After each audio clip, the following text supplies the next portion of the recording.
দেখতে পাবেন কথাবার্তা চলছে, নিশ্চয়ই কিছু একটা হবে।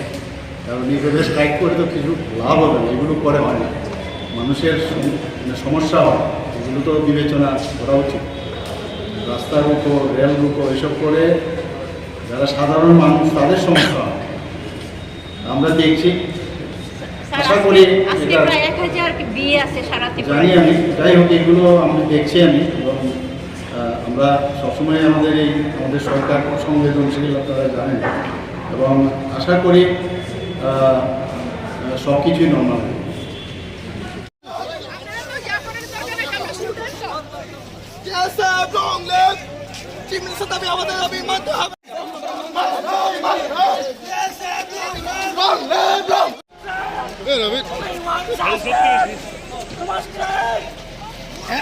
সিট